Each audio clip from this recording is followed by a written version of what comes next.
Hi, Martin Gruff from Financial Leadership, and today I want to talk to you about how much tax you pay when you sell an investment property. This is one of the most common questions I get, and often one of the things I find people are most confused about. They think that capital gains is this magical tax rate, and it's a really high tax rate, and they don't know what it means. I'm a big believer in the more you understand something, the more you'll be able to plan and take advantage of different strategies.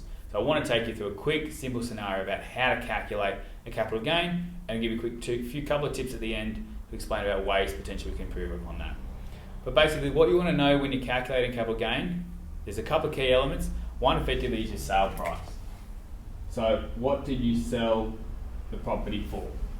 Which is important. So I'm going to make a scenario. Let's say we've sold a property for $850,000. That's the sale price. But do I have to pay my capital gains based off $850,000? No. You only pay your capital gains based off the sale price less all the costs you paid. So it might be paying your conveyancer, paying your agent, paying any improvements to the property, painting it before you sell it. All those costs go into that. And that might be, 30 grand. So that effectively comes off your sale price into your net sale price. So you're not paying tax on $850, now you're paying on $820. What you then need to know is, what's your purchase price? So how much did you pay for that property? And let's say in this scenario, you paid $600,000 for that property. How many years ago? So it increased from $600,000 to $850. So it looks like you made $250,000. But we also don't base it just off $600,000. We also figure out what costs are involved as well. So it might be stamp duty. Again, conveyance costs when you purchase it. Your pest and building inspection, all those things you paid for when you bought it, that hopefully you've still got records for, or it's important to keep those records, they all tally on top of this. To make my maths easy, I'm going to say that was $20,000. So now, your total cost is $620,000.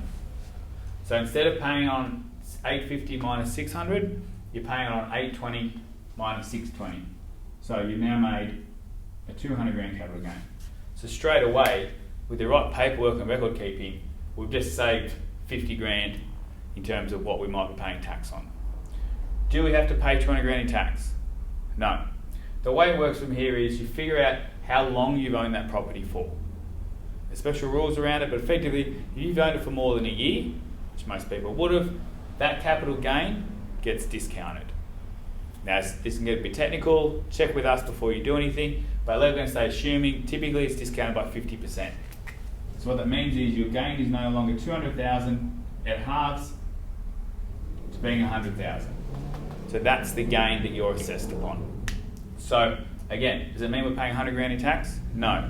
What happens with that money is it then gets assessed with any other income you've earned. If you're an individual and it's in your name, it goes in on top of your work or employment income. If you're a couple, it goes 50-50, and often a husband or wife might end up paying different levels of tax. So let's do that. Let's say it goes 50 grand to one partner, 50 grand to the other partner. This person might be working and earning 100 grand. This person might be working part-time and earning 20 grand. So their total income is going to be 70 grand. This person's going to be 150 grand. The amount of tax you're going to pay on that capital gain is going to be different because it's based upon your other tax rates and your other thresholds. So you can check out calculators to figure out what that exact number is going to be.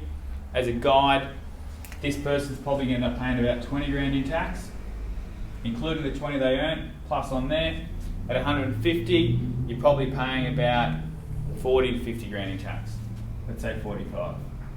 Again, tax you've already earned from work, plus the tax on there. So the capital gain figure is actually different for different scenarios. Hopefully that helps, gives you a bit of guidance as to how we calculate a capital gain and how we figure out how much tax you're paying upon it. Hopefully you picked up a few things there that are important tips to understand. And one of those is, whose name is it in? And you can't change that at the end, but it's important to think about it at the start. Often I find a lot of people buy a lot of properties in the higher income earner's name because their income looks better and they want to do negative gearing. What ends up happening when they sell it, all the gain goes in that person's hands and they end up paying more tax than if they did it 50-50 in the first place. So whose name's it in? That's important. Think also about timing of when you sell it. So often we can time it to do it in a year where there's less income. Maybe you've taken a year off work. Maybe you reduced work. Maybe you're self-employed and you can change and manipulate what your income looks like. Maybe you wait till you retire. We've got a couple of videos I like to talk about that in a bit more detail. Thirdly then, there's strategies around what we then do with these proceeds. I've just run some rough numbers here and they're just estimates, but the money here, potentially if you put some of that money into super, maybe did some catch-up contributions into super, you can actually reduce and eliminate all this tax as well. So there's different ways to understand what this looks like, and also importantly, as a fourth and extra tip, make sure you keep all your record keeping along the way.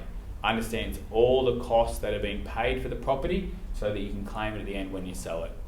So hopefully that gives you a bit of guidance around how a capital gains tax is calculated. If you want us to run some numbers for your particular asset, feel free to contact us or check out other videos where we explain a lot more about property, super and retirement.